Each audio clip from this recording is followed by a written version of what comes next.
Baker's March 12th, 2020 order suspending certain provisions of the open meeting law, DL Chapter 38, Section 18, and the Governor's June 16, 2021 revised order extending remote participation by all members in any meeting of a public body. This meeting of the Great Barrington Select Board will be conducted via remote participation to the greatest extent possible. Specific information and general guidelines for remote participation by members of the public and or parties with a right and a requirement to attend this meeting can be found on the town's website. No in-person attendance of members of the public will be permitted, but every effort will be made to ensure public can adequately access the proceedings in real time via technological means. Pursuant to Mass General Law 7C 30A, Section 20F, after notifying the chair of the public body, any person may make a video audio recording of an open session of a meeting of a public body or may transmit the meeting through any medium. At the beginning of the meeting, the chair shall inform other attendees of any such recordings. This meeting is being recorded by CTSB, by the town, Berkshire Edge, and other members of the public. Any member of the public wishing to speak at the meeting must receive permission of the chair. Listing of agenda items are those reasonably anticipated by the chair, which may be discussed at the meeting. Not all items listed may in fact be discussed, and other items not listed may be brought up for discussion to the extent permitted by law. Our first agenda item is to convene as sewer commissioners. Do I have a motion?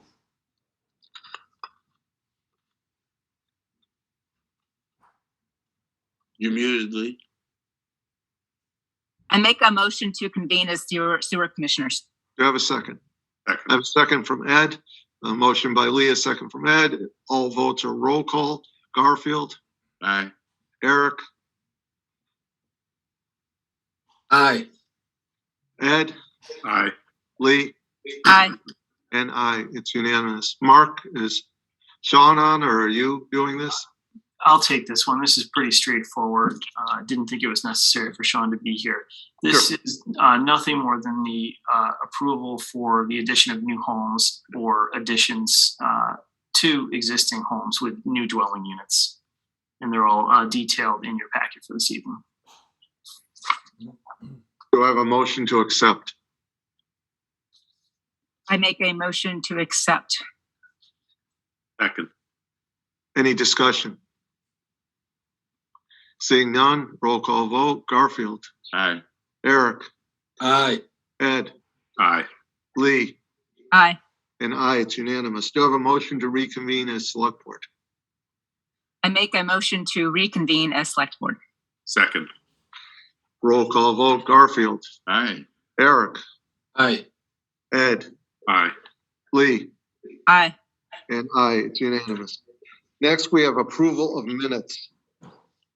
We have the minutes of November 2nd, 9th, and 9th of 2020, February 16th and 17th of 2021. Do I have a motion to accept? I make a motion to accept the minutes of November 2nd, November 9th, February 16th, and February 17th. Second. Any discussion? Hearing none. Garfield. Aye. Eric. Aye. Ed. Aye. Lee. Aye. And aye, it's unanimous. Select board's announcements or statements. Garfield. Just had a couple things, and one might be a little silly, but because this is what I'm supposed to do. I had a couple of women stop me as I was taking a walk the other day, and they had some things that they wanted me to relay. One is that they thought the parking lot behind Fiesta, et cetera, where we were using it as a dining court, they kind of would love to see it as a town square, if you will. And that they had thought that maybe Great Barrington would become a co-op and everyone would work an hour.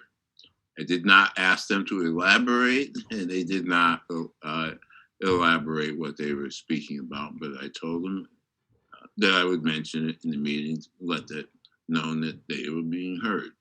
I also wanted to make a mention that the senior tax deferral is being talked about. It's being talked about in the Finance Committee. It will come to us as well. I won't give you a long-winded talk on it. it's something I'm very much for, and will do my best to get its day in court and to be listened to. And I hope when the time comes and all the information is gathered and the homework is done, they'll also get some support from the select board and my colleagues. Thank you, Garfield. Eric? None at this time. Thank you. Ed? Lee? Just to make you aware that the Select Board Planning Board Housing Subcommittee will be meeting tomorrow night at 5:30. We'll be continuing our discussion on the short-term rental proposal bylaw. And there has been considerable work done on it since our last meeting. And we'll also be talking about the senior tax deferral. So please show up tomorrow at 5:30 p.m. for the Housing Subcommittee meeting. It's actually Wednesday, Liz. Oh, sorry, Wednesday. Not Wednesday. It's on Wednesday. 27th. Sorry, I'm in a parking lot, so I'm yes, Wednesday.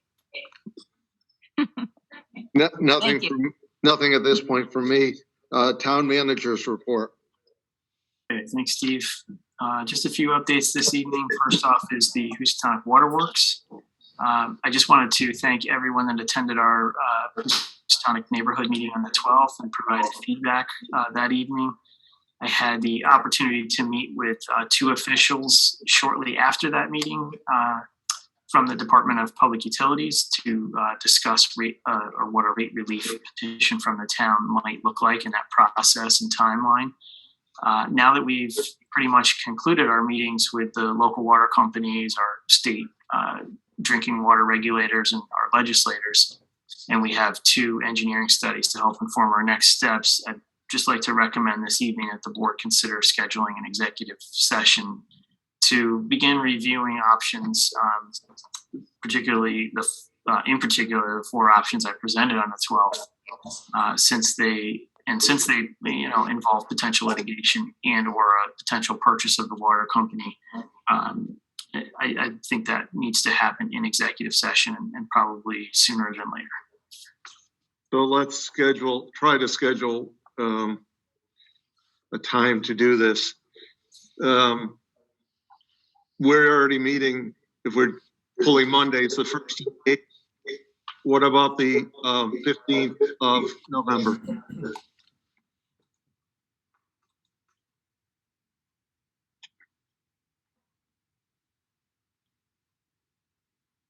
How's that look for everyone?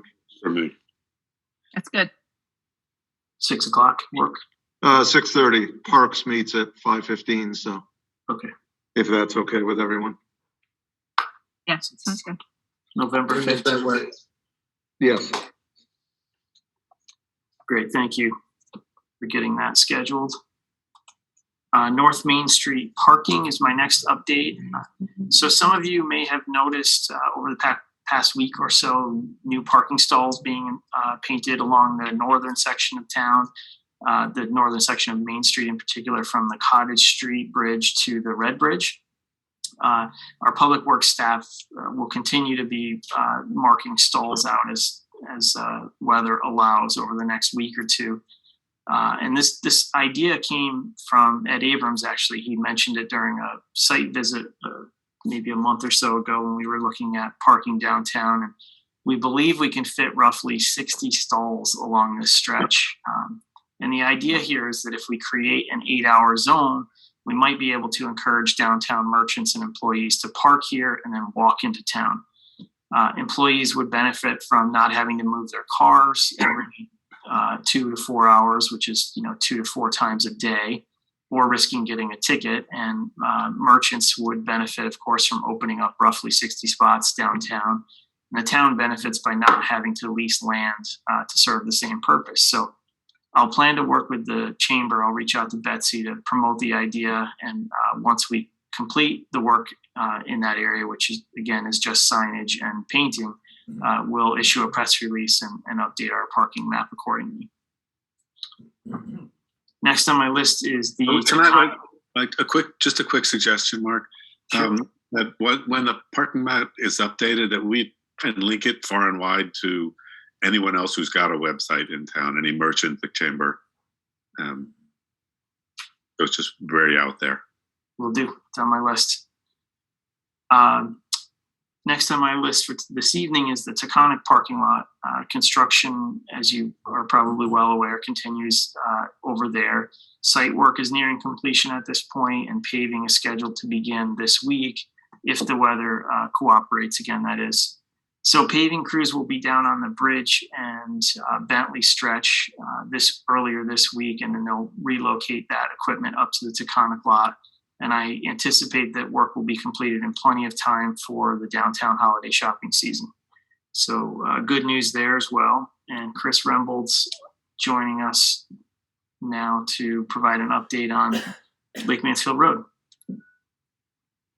Hi, everybody. The Lake Mansfield Improvement Task Force will meet tomorrow night at 5 o'clock. Lee, that's the Lake Mansfield Improvement Task Force. Lee is on both, so he's busy this week. Anyway, Lake Mansfield Task Force meets tomorrow night. We'll review the latest set of plans for Lake Mansfield Road. These are approximately 50% design plans, looking at the engineering necessary to convert the road into an eventual recreation path pursuant to the select board and town meeting direction.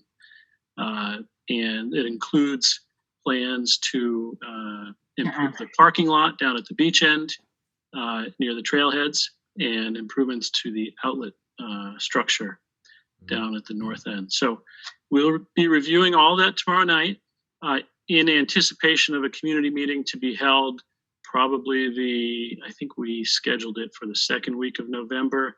So we'll get a press release out as to when the community meeting will be held. And if you have any questions, feel free to email me, but we're making good progress. Thanks, Chris. And I'm going to go ahead and promote Gene Carr to be a panelist this evening. He's going to provide an update to the board on the 2021 Berkshire Busk season and the results of his survey. You're good to go, Gene.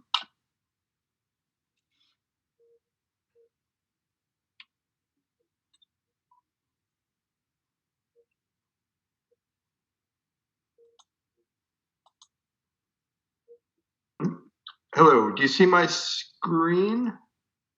We do not. You don't now see it? No? We see, no. It's unfortunate. Okay. Let's try one more time. Let's see There you here. go.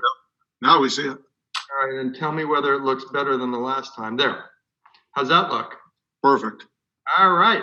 Hi, everybody. I'm going to be quick. My goal is to share remind you of some of the objectives of what we did this summer and give you some data. I'll just start by first thanking Mark for really an incredible amount of very timely help this summer. There were lots of things that since we did this in the first year that came up at the last minute. And so I wanted to thank Mark as we get started. So I'll start by saying that many of you saw this. These were the goals that we came up with at the beginning. We wanted to create a new kind of community engagement. We wanted to create some jobs during the summer. We wanted to create a way for businesses to support the town in a new way. And more importantly, we wanted to draw people downtown so that they would go to the restaurants and go to the stores and help these stores and restaurants come out of the pandemic. We also wanted to put Great Barrington on the map in a bigger, more broad way as a great place to live, to visit, to do business. And obviously, we wanted to showcase local talent. So that's where we started. I would say that we started first by soliciting support from the town. We got broad community support. There were 20 business donors. The ones at the top of the screen really were the lion's share of the funding. Without these sponsors and the ones below, this just wouldn't have been possible. We also had 17 individual and some in-kind supporters. So first goal was to get community support. That definitely happened. We also found out that there was lots of interest in people performing. We had over 150, actually 162 applications from performers of all types. By the end of the summer, we had 116 different busker groups comprising something around 249 individual performers over the 10-weekend period. And some of you remember it rained at the beginning of the year. So we had a total of 20 potential performing nights, Fridays and Saturday nights over 10 weekends. We ended up only losing 3 nights. So we ended up having Berkshire Busk on 17 different nights, even though it seemed like a very rainy summer. Most of the performers were from Massachusetts. Some were from New York State, and we even drew some people who made it their business to have their summer vacation in the Berkshires so that they could perform at Berkshire Busk.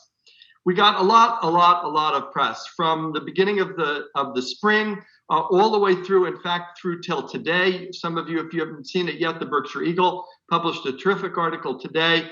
We were in the Globe. The WAMC did a feature story.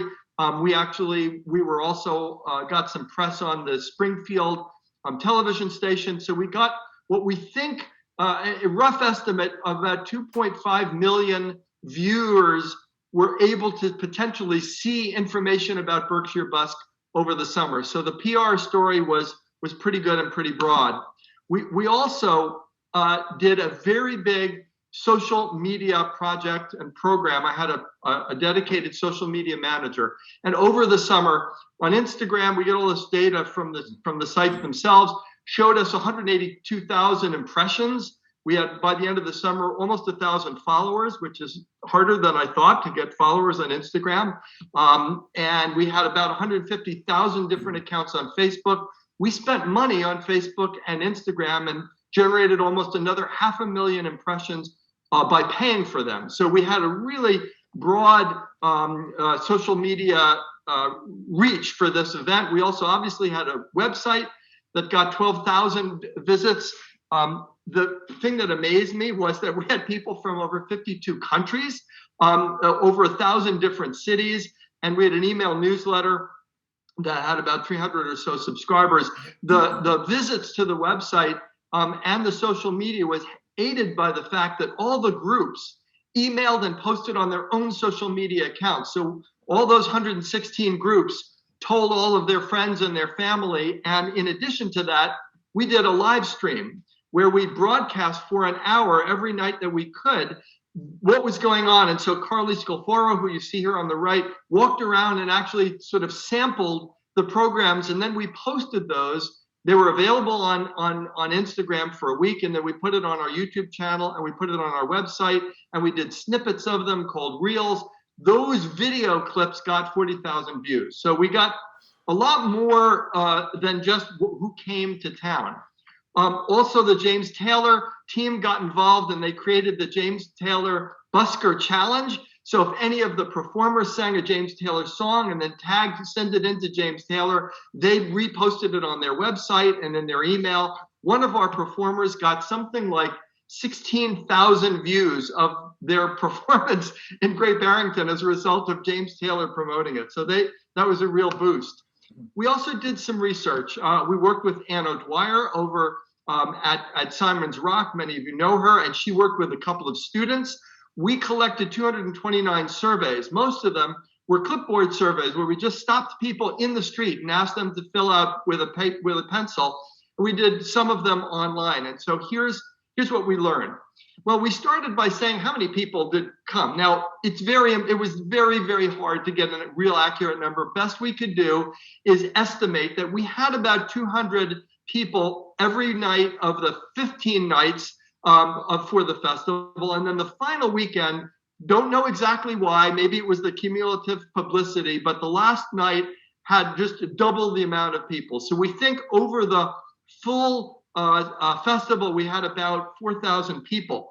Importantly, we asked people on the survey, what was the reason they were in Great Barrington? And 50% of the people that filled out the survey said they came to Great Barrington specifically because they wanted to take in Berkshire Busk.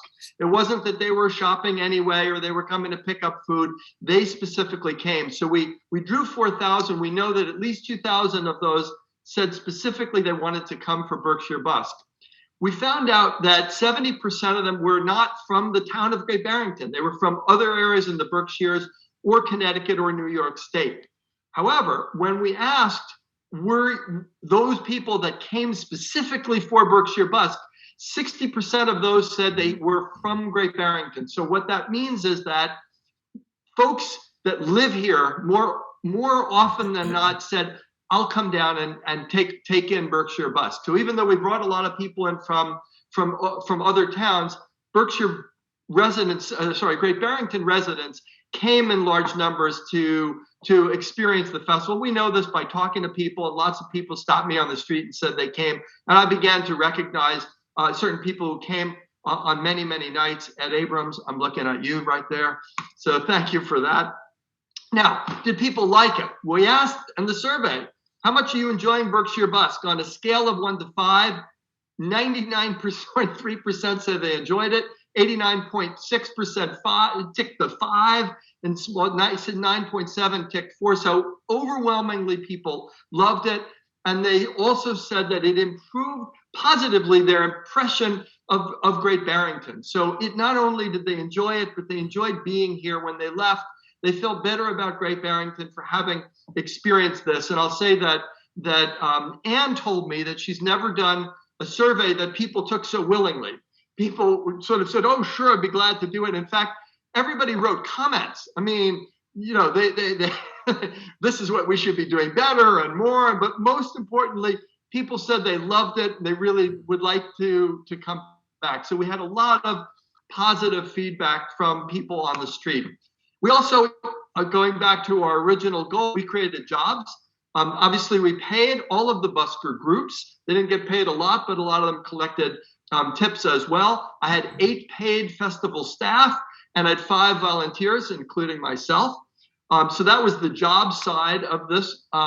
We got some nice comments from retailers. David Bruno, who many of you know, just opened at the very beginning of July and said that he really noticed a dramatic increase when we had performances and music and things on the street. People came into his store. So he was very, very noticed very much that this really helped him get his store off the ground. And obviously we had Eric Brun over at SoCo. Obviously, you know, his lines were out the door, even though there weren't a lot of camps that were in session this summer. His sales, he told me, did very, very well. We tried to understand how much economic activity we generated. This is what's known as finger in the air estimates, but we think that we can claim that we generated at least $100,000 of additional spending, and we got there by saying, if only half of the people who came specifically for Berkshire Busk spent $35 either at a restaurant or at SoCo or buying something, and only 25% of the people who were already there, who lingered and perhaps stayed a little bit longer, if you believe those estimates are true, you get to about 105,000.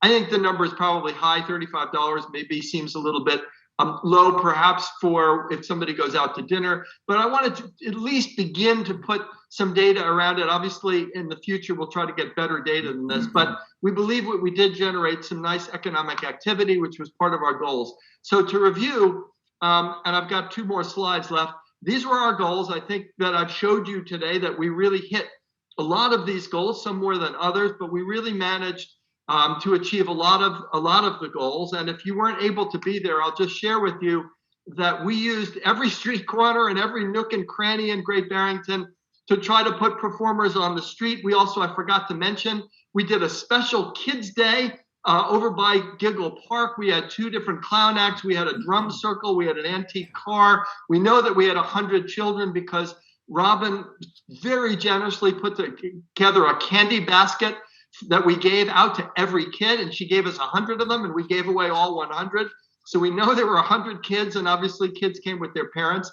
So that worked out very, very well. And so you see that we had a variety of different kinds of performers, and it really was a wonderful event. I'll finish by showing you this final slide. This was a shot on Railroad Street after dark on the last night of the event.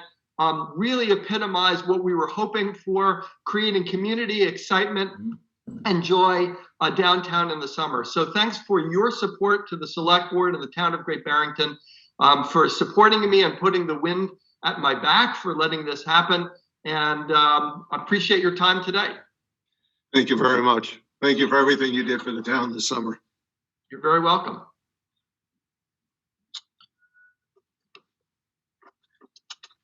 Mark? I'm all set, Steve.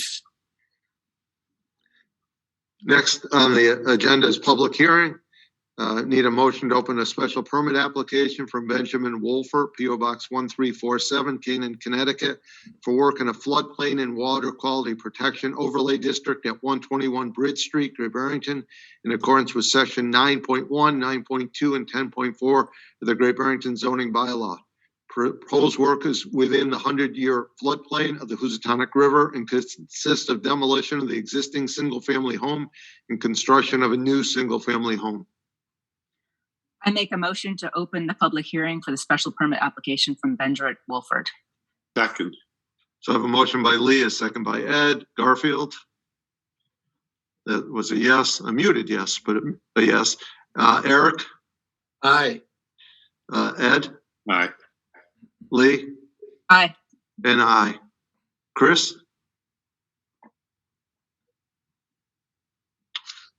Good evening, Select Board. The applicant's agent, Civil Engineer Brent White, is here tonight, and he'll present the project to the board. Just unmute yourself, Mr. White, and you're all set. Thank you very much and good evening, everybody. Thank you for your time. Again, my name is Brent White from White Engineering in Pittsfield on behalf of the applicant. This is a project that the board reviewed approximately 3 years ago for demolition and reconstruction of the single family home on this property. And at that time, it was granted a floodplain overlay district special permit. Since the time of that approval, the applicant has revisited the plans for the property with a slightly larger footprint of the house, and we have as a result, applied for a new special permit, both for the floodplain overlay district, as well as seeking approval under the water quality protection overlay district. The house construction has remained, the type of construction has remained the same with respect to a concrete frost wall with a series of flood vents that surround the entire perimeter of the house that allow, if the 100-year storm were to occur, as the FEMA has laid out, that the flood vents would open and allow the foundation to take on the flood waters so as to not displace flood waters onto the neighboring property. That's really the largest performance standard that we have as it relates to the floodplain overlay district.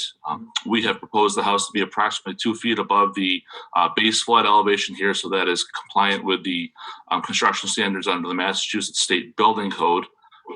To address the water quality protection overlay district, as a part of our Conservation Commission approval this summer, we've added a number of elements to the project to help with roof runoff infiltration, specifically a series of stone infiltration trenches on either side of the house, as well as some vegetated rain gardens and some additional storage capacity for runoff as the property goes from the southern end where the house will be towards the north.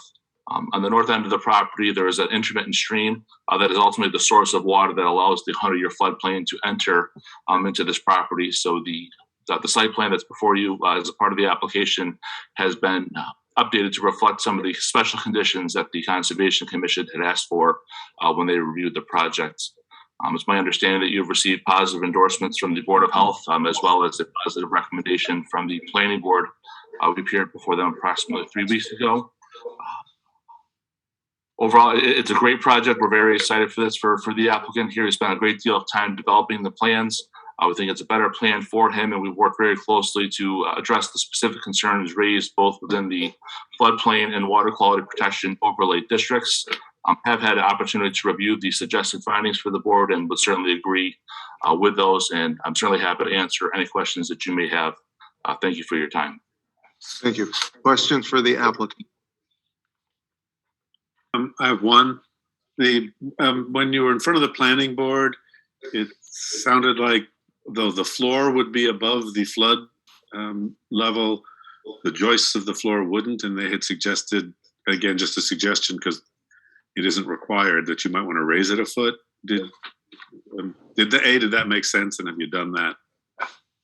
It certainly made sense. We don't object to the suggestion here. Admittedly, the applicant, in this case here, understanding the requirements of the floodplain, they've not completed their construction documents at this point. So if that were certainly a condition of the special permit, we would honor that. Obviously, we want to observe best practices, and certainly what we propose meets the minimum requirements under the building code. No questions about that here. Preference would be to not see that as a special condition, but we're certainly mindful of that, of the concern raised by the planning board, and don't necessarily disagree with that. And we believe actually with the finished floor being approximately 2 feet above the base flood that in all likelihood, while the final rafters and floor system has not been designed, it is likely that even the bottom of those, if we did a typical floor framing system, would still likely be above the base flood elevation. So I think the intent of what the planning board is actually going to be reflected in what the final construction documents will represent. They just simply haven't been drawn yet. Thank you. Anyone Thank else? Chris, do you have anything to add? Oh, Steve, happy to answer any questions you may have. Thank you. Anyone in the audience have any comments? Seeing none, do I have a motion on the findings? I move to approve the findings of fact for special permit 924-21 as written and referenced as Exhibit A. Second. Discussion? Yeah, there were a couple of very minor typos. Can I just let somebody know tomorrow? Or do you want them Absolutely. now? Okay. No, they're minor typos that can go tomorrow. Anyone else? Roll call vote. Garfield? Aye. Eric? Aye. Ed? Aye. Lee? Aye. And I. Steve, Actually, probably you before forgot to you, remind me we didn't close the public hearing. yep. I make a motion to close the public hearing. Roll call. Garfield? Aye. Eric? Aye. Ed? Aye. Lee? Aye. And I. If I do enough of these, I'll get it right. Do I Thank have you all for your time. Yeah, we got one more vote to go, Brian. Oh, okay. And then you can take us. Do you have a motion on the special permit? I move in view of the approved findings of fact to approve special permit 924-21 for Benjamin Wolford for the proposed work in the floodplain and water quality protection overlay district at 121 Bridge Street. Second. So I have a motion by Lee, a second by Ed. Any discussion? Seeing none. Garfield? Aye. Eric? Aye. Ed? Aye. Lee? Aye. And I. It's unanimous. Thank you, Mr. White. Already have a great evening. You too. Thank you. We have 37 participants. That breaks down to 7 panelists and 30 attendees. Moving ahead, motion, well, it's a public hearing, so a motion to open the public hearing on chapter 87, day 3 hearing. I make a motion to open the public hearing of chapter 87 public shade tree hearing. Second. Roll call. Garfield? Aye. Eric? Aye. Ed? Aye. Lee? Aye. And I. Go ahead, who's ever presenting next. I guess Mr. Chris would. Good evening. Can you hear me? Yes, we can. Hi. My name is Ryan Kress. I'm an arborist with National Grid's Hazard Tree Mitigation Program and EVM program. We're currently looking to do a bunch of work throughout town. We've already seen that we've started work along the state sections on State Road and up and down, I think, up past like McDonald's and stuff throughout the central corridor of town there coming in.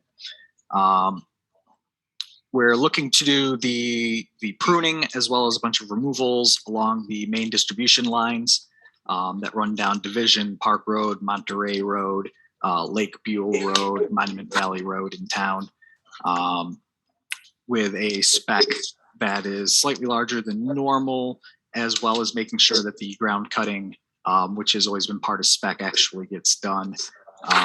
So in front of like a residential area, it'd be about 15 feet above the lines, 8 feet from the side of the lines, and any species which would grow and isn't a line-friendly species within 8 feet of the ground from the lines would be ground cut for saplings. Just pretty typically, you've seen it through town fairly often, but they haven't been going necessarily the full 8 feet, hence why they have me in town permissioning and permitting all of the work to make sure it gets done.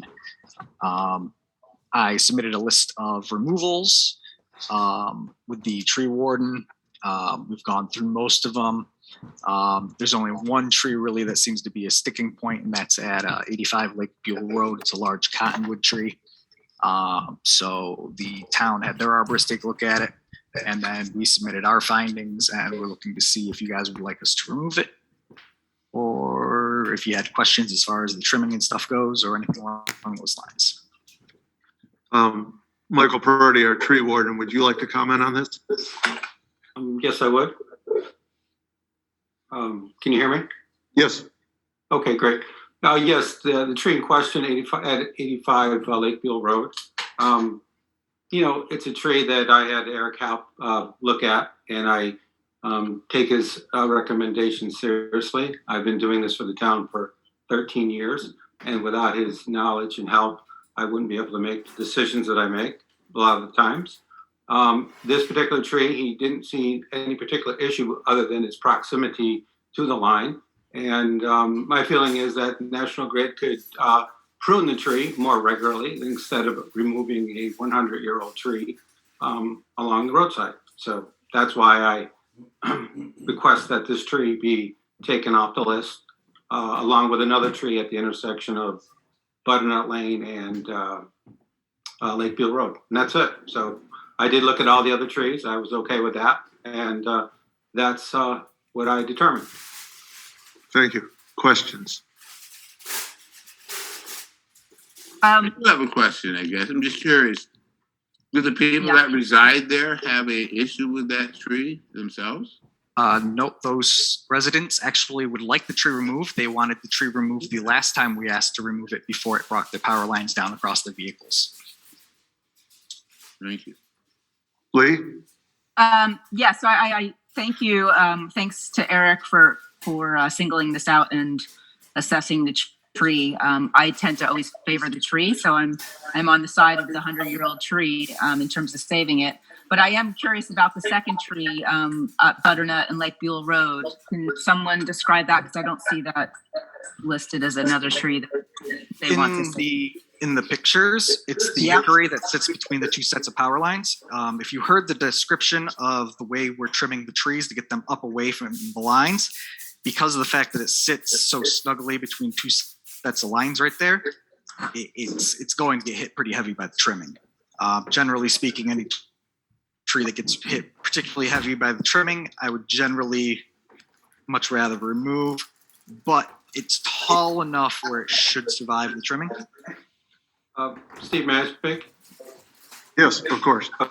Yes, okay. So, my concern is in the packet I sent you, there were other pruning jobs, National Grid, and I believe it was Eversource had done on a property along Route 23. My great concern is to have that approach done to Lake Buell Road and to Park Street as they did out there. And when he said, I guess it's Ryan mentions how he will removing all these trees within 15 feet of the lines. That's kind of like, in my opinion, like a clear cutting. And National Grid doesn't want to put the effort into pruning, they want to remove.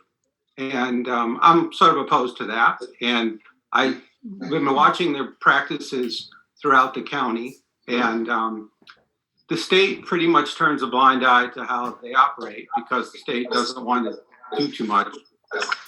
But when it comes to the town properties, my job is to, look after the trees and how they look. And then, so that's why I'm kind of sticking to my guns on this one. Anyone else? So Mike, I thank you for flagging this, and I thank Eric Hopp for flagging the tree as well. I think that's very important, and you make a good point. Did you guys actually get a chance to take a look at National Grid's assessment of the tree that was added in that unfortunately it didn't get noticed, that was originally sent on the 8th of October, but got added today because it didn't get originally put in?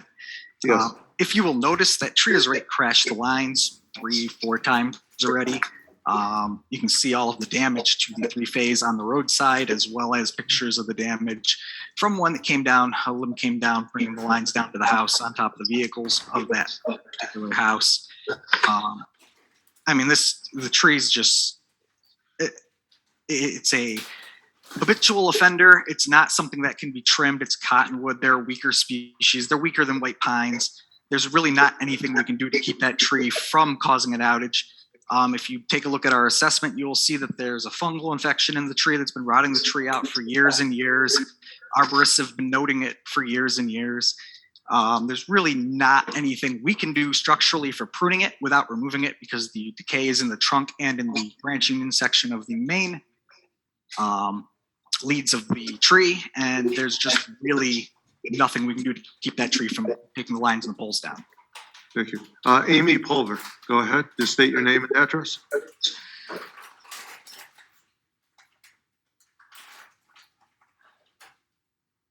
Go ahead. I'm sorry, that's me, Holly Hayward, 99 Seacon Crossroad. Yeah, sorry. Okay. I can't speak for the tree committee because we haven't met on these issues because of problems with getting a quorum.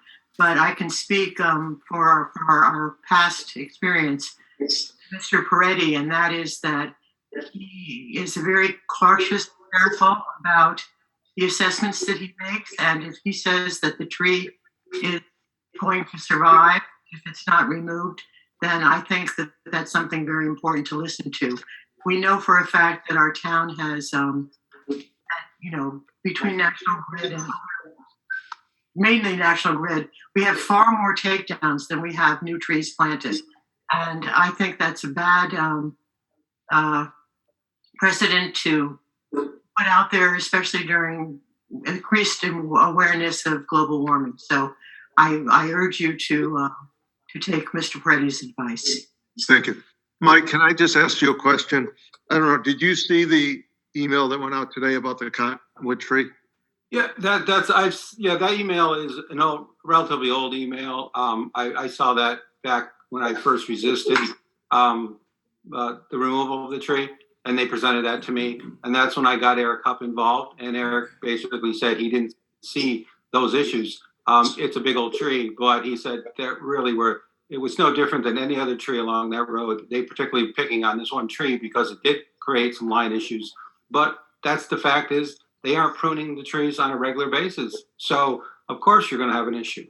So, I mean, if they basically did their line trimming as they used to in the old days, they probably wouldn't have had as big a deal with this tree. But that's my opinion. But that's why I got Eric involved, because those were the photos that were presented to me about well over 2 months ago. Thank you, Mike. I had a question. The third tree that came in this afternoon, is that a third tree, or are we just talking about, are we talking 2 or 3 trees, Mike, that you have issues with? Arisen just 2 trees out of the whole list.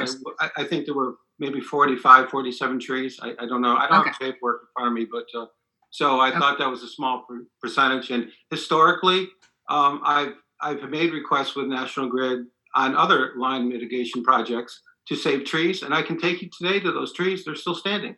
So, except one of the pines kind of crashed the lines the last summer, but whatever. So it shouldn't be a personal issue. It's not personal to me. It's just trying to do my job, looking out after the trees, and that's all I can really say. But anyone? I'd like to make a motion. No, some people want to talk. So. Oh, sorry, I can't see. Yeah, I know. Go ahead, Eric. You're muted, but just go ahead. So to the hickory, Mike, are you suggesting that they just trim it from the bottom up, or and save the tree? Are you asking them not even to trim the tree? Right. I think the tree needs very minimum trimming. If you go out there and you look at the photographs I presented you with, that type of tree doesn't have the branching issues like white pines, for instance. I just think, they're a little aggressive, and, you have to watch. And I did visit every single tree on that list. So, there's some larger trees that are coming down on Park Street in particular. But, I know they have to be done. I know it has to be done. But in this one particular tree, being its age, it's been there 100 plus years. That's how I felt. So. And then, Mike, also just curious, with the poplar tree, the 100-year-old poplar tree, did you happen to talk to the residents to see? I've never been if in fact they did want it down? No, I've never been approached by any of the residents that live at that address. Okay. And I mean, according to my records, and I've, 13 years, I don't recall even asking, National Grid has pruned the tree in the past, but, no, I would say no. The answer is no. Anyone else? We actually have signed permission form from the residents that live there from my run through this time, as well as the last arborist who ran through years ago for the removal for that tree, which didn't end up getting removed the last time either. Thank you. Anyone else? A motion to close the public hearing. Make a motion to close the public hearing. Zach Travis, and a second. Garfield, Aye. Eric, Aye. Ed, Aye. Lee, Aye. and I. Do you have a motion? I make a motion to act on the recommendation of our tree warden, Michael Peretti, keeping the poplar tree and the cottonwood. Second. So the motion is to remove all the other trees except for those two, and I have a motion by Lee, a second by Ed. Any discussion? I guess the one thing, I don't know if it's a discussion or not, but the one thing that sticks out to me is that if the homeowner that lives on the land with the poplar signs something, that they're fine with having it down and it causes them a hazard, I would like to take that into serious consideration. I get the hickory. I do love saving old trees, but just the fact that the homeowner brought it up and signed the paperwork to have that tree down kind of makes me lean on taking that particular tree down as well. May I speak? Yes. So that is not a private tree. It's owned by the town. So the homeowner doesn't own the tree. It belongs to the town of Great Barrington. So I'm not sure why they would have signed paperwork. It's not a private tree. That's all. We get To permission clarify that. from all abutting homeowners. And the tree on 85 Lakeview Road, did you say that the folks residing there have an issue with that tree? They wanted it down? Is it Correct. their tree to- is it their So tree to say when I they did- can have it down? What's that, Garfield? I was wondering if it's their tree. No, it's our tree, but what Ryan is saying is that they, according to at least National Grid, that they feel that's their tree. Yeah. Other discussion? I'd just like to say one other thing. I guess I love trees. I'd love to save a 100-year-old tree.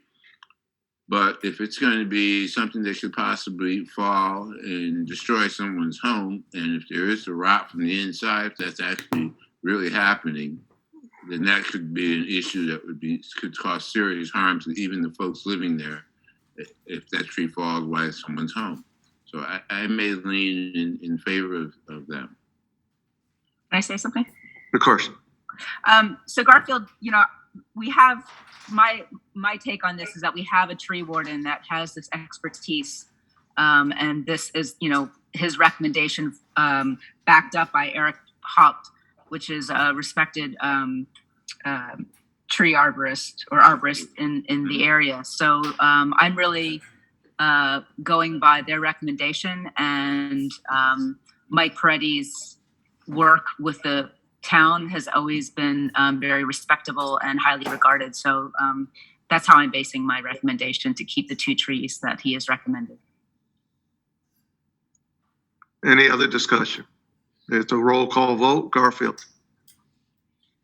We're voting roll call on whether or not we're taking this particular tree down? Or No, the motion was to remove all trees except for those 2. So I'll say no. Thank you. Eric? I'm going to say no as well. Ed? Aye. Lee? Aye. And I. So it passes by 3-2. Thank you. So we move on to previous business, which is the Housatonic Improvement Committee. So let's promote some people here.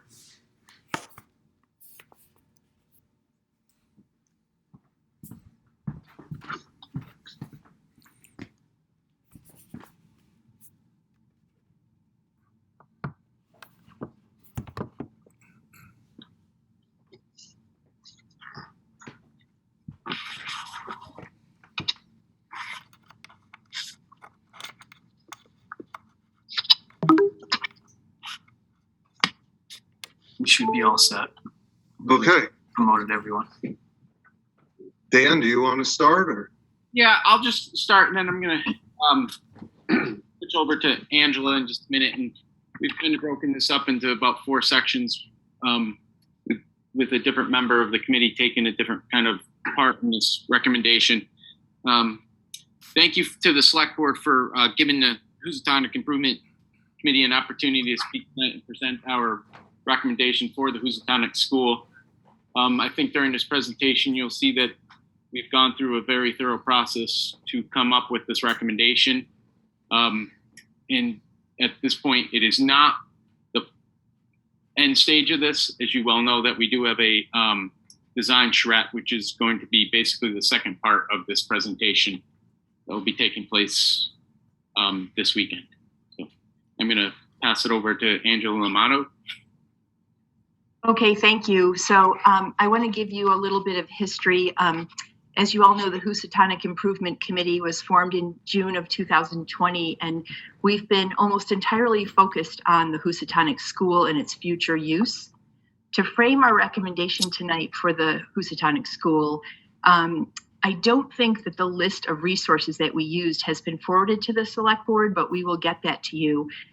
We considered all of these prior to forming a summary and recommendation about the building. Also, to help with the process of finding a use for the building, we've engaged the help of the AIA, the American Institute of Architects, Western Massachusetts chapter. We'll hold a design charrette on October 30th, this coming Saturday, when the volunteer architects and design professionals will spend several hours brainstorming ideas and sketching multiple potential plans for the space, and then they'll present their ideas to us and anyone who's attending.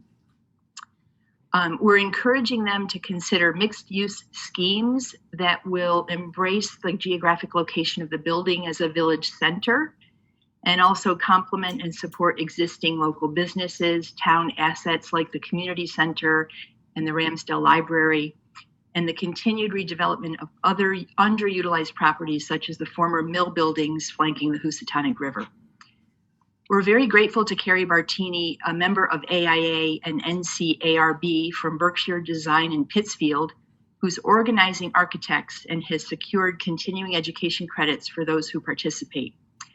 This is an open invitation to anyone who would like to attend this working session on this coming Saturday.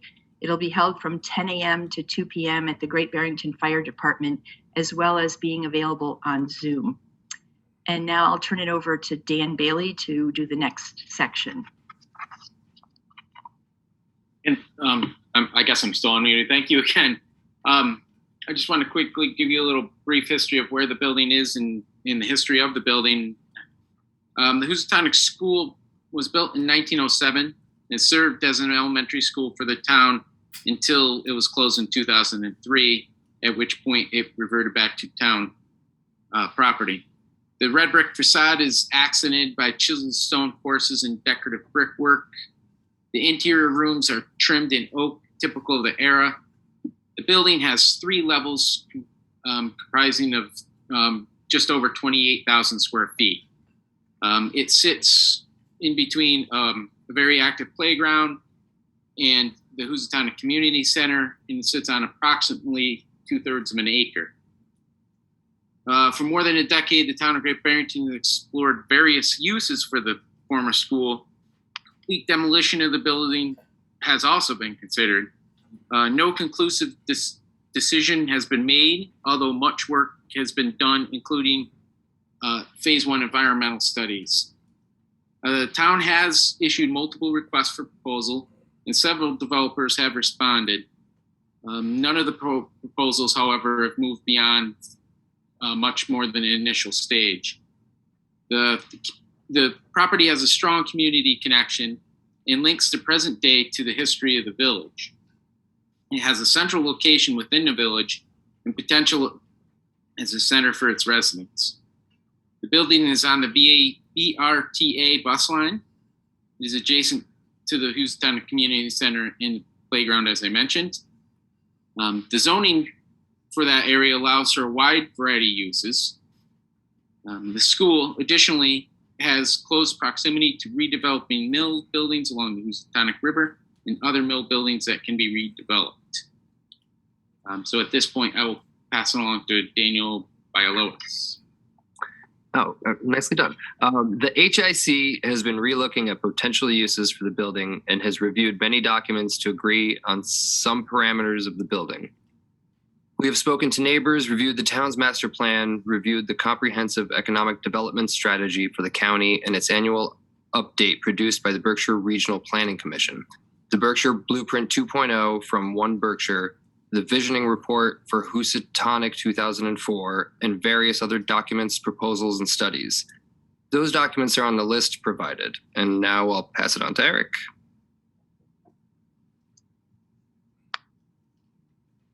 You're muted, Eric. All right. So at the beginning of our contemplating of what to go forward, we defined some potential uses. The committee voted unanimously to exclude two schemes from consideration: raising the building and converting it to solely market rate housing. We would like to stress, the HIC would like to stress that we would like to see it as a mixed use for this iconic building and preserve the small town feel of Housatonic while serving the needs of the community. A place of growing families and multiple generations. The HIC would like any use of the school to complement the proposed capital program in place for the Ramsdale Library and to meet ADA standards. There are numerous businesses in place that can be strengthened and supported by the reuse of the Housatonic School. These include Muse, Berkshire Pulse, local restaurants such as the Brick House, Pleasant and Maine, and the soon-to-be Extra Special Teas. It can also complements all the offices, workshops within the Kelly Mills in the A and B variety. A good example is Pulse, a dance and world music and movement arts education center, which offers over 300 classes per year and draws parents from all over who have an hour of leisure while their children are taking classes. These families could be potential customers for something housed in the redeveloped school. At this point, I'll hand it over to Patrick. Thanks, Eric. Based on all of our research and our work on this topic, we instructed the architects that will be participating in the charrette that we'd like to consider the previous ideas for the space, but also welcome new ideas. So some of those previous ideas that have been mentioned already are affordable housing, maker spaces, retail space, office space, a childcare facility, flexible tenant space, space suitable for food service, perhaps a small restaurant. We also instructed that there be some limitations, and as Eric mentioned, complete demolition of the school building is not being considered. Full conversion to market rate housing is not being considered, but we would entertain the idea of limited amount of market rate housing in a mixed use development. The school building should be considered on its own, and not, none of the schemes should modify adjacent lots, and parking is not to be considered in this particular study that will be executed through the charrette. And the footprint of the building and exterior envelope should not be substantively altered in any scheme. So based on that, relative to our presentation to you, our recommendation at this time is that the select board draft a new request for proposal for development of this property. And we plan in the near future to bring additional detail that comes out of the charrette to you to guide that RFP process. Thank you for for your time. Thank you. So the next step of this is we will wait for the report from the HIC on the charrette, and then we'll get an executive summary from staff, and we'll discuss that at a meeting, hopefully sooner than later. I assume probably the end of November, before we get the HIC back with their charrette synopsis, and then we'll discuss it and make some decisions. Any questions? Yeah, just the money. I didn't hear anything about, what it would cost to say, if no one answers the RFP, or is the town supposed to do it? Is it worth doing if the town is on the hook for, I think the last number was $6 million, or would we be better off tearing it down for $1 million? Did you guys consider any of that? Yeah, I'll answer that as best I can, Ed. We did have general discussions about money, but obviously, until a real development is considered, you can't really put those dollar figures to it. There's been estimates from the town in the past, as you mentioned, anywhere from upwards of $6 million. There is some money already appropriated through CPA funding that's kind of waiting there for roof and window repair. So there is some money available if this process was to go forward. The hope is that with what can come out of the design charrette, as well as the RFP, our hope is that there would be whoever was selected, if there was somebody to be selected for the RFP, that they would be able to give those more concrete numbers. But to answer your question regarding if the second part of that, if nothing is to happen, it would essentially fall back onto the select board as to what the ultimate decision is. It is a town-owned building. We have tonight presented our recommendation to this point. And then that sort of leads to my second question, which is, does this committee have an opinion if we get, again, no response to an RFP? Then what? Or is that you're leaving that up to the select board? Well, we haven't had any further discussions about that, only because, to be honest with you, we're trying to stay as optimistic as possible with this, and knowing that this process is going to take a little bit of time too. I think if it didn't come up to to anything that's suitable to what was included in the RFP, then I think this committee could make a decision whether or not we just hand it right back over to the select board, or if we make another recommendation. Okay, thank you. Anyone else before we move on? Lee? Thank you, Houstonic Improvement Committee, for that. Question, have you seen the charrette, or will there be an executive summary? I see that's a 4-hour-long presentation. Will the select board get kind of a condensed version of that after the charrette is presented? Yes, absolutely. It's our goal to give you as much information as we can from that. I think it would probably be even more than just an executive summary, based on what's going to be coming out of that charrette.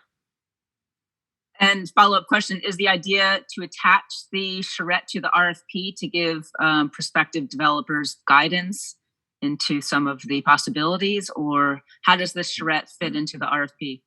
Yes, that's basically it.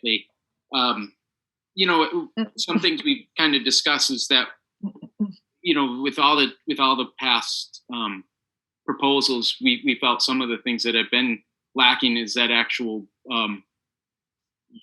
the conceptual vision of what the building could be.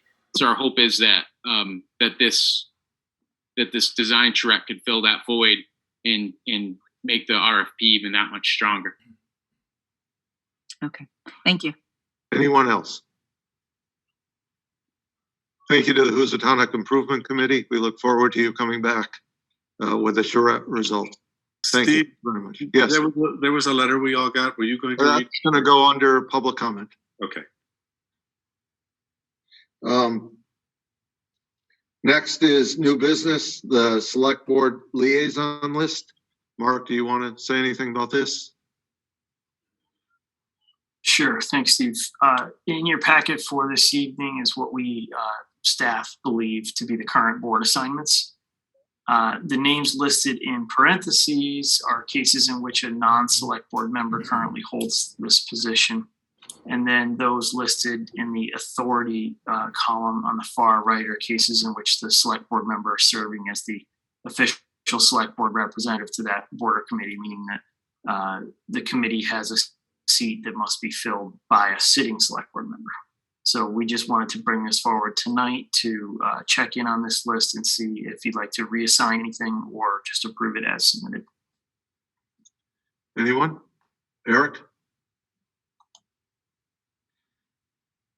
Yeah, I guess just on a few things here, just questioning, like, I guess I was thinking on the Housatonic water scenario, I guess just moving forward, I guess I would like to be considered for matters that focus on precinct B. Just in sense, since I live in the area, have just that's where my big interests are, and that's why precinct B put me here. I'm not asking for us to change horses mid-race or anything. I'm just saying, in moving ahead, I don't know how all these came into place, but I definitely would like to be considered in the future in regards to that. So, yeah, and I appreciate that, and I don't see us meeting except as a board from about Housatonic Waterworks now. So it may be a moot point. That's what the executive session is doing, is putting us together as a board, but I do appreciate your concerns. Thank you. Moving ahead, unless anybody has any other comments.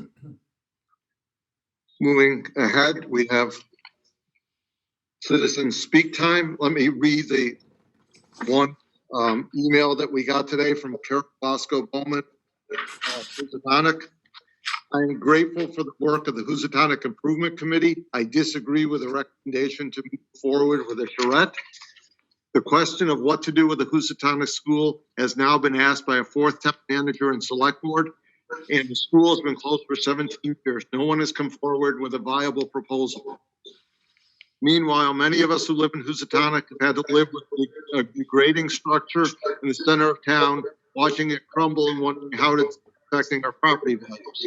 There have been 17 years of town-appointed committees, ad hoc committees, and lively discussions about the reuse of the school, but the fact remains there is no viable proposal.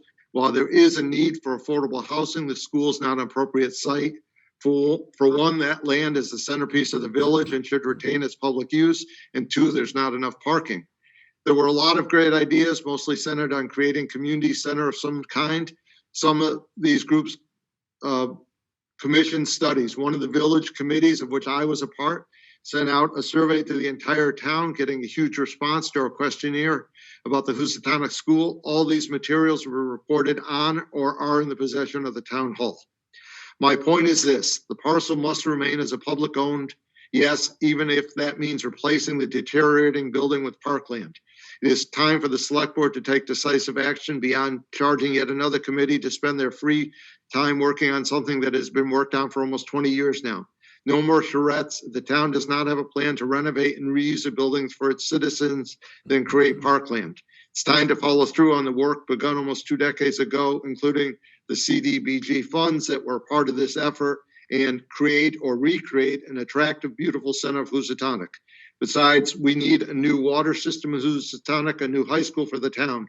Let's cut our losses and think of the future. It's time. Thank you for reading, Carol. Any other public comment?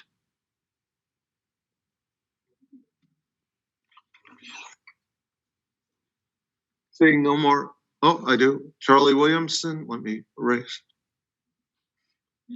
Go ahead. Can you hear me? Yes. Yeah, I wanted to thank the selectmen and the town manager. I read that article in the Berkshire Eagle. that you recouped our money back into the town coffer that was embezzled. I just want to thank each and every one of you for whatever you did to help get that money. Thank you, Charlie. Anyone else? Seeing no one, select board's time. Garfield. You're muted. Garfield, you're muted. Thank you, Steve. Thank you. Eric? I'm all set. Thank you, Steve. Ed? Lee? I just want to put a plug in for the Monument Mountain Regional High School girls varsity team. I'm sitting in the parking lot of South Hadley, and they just started playing. It's 0-0 Go Monument. Yay. Thank you, Lee. I have nothing. Any media time? By unanimous consent, we are adjourned. Lee, 10 minutes later than you like, but we did okay. Thank you. Have a good night. Night, everyone.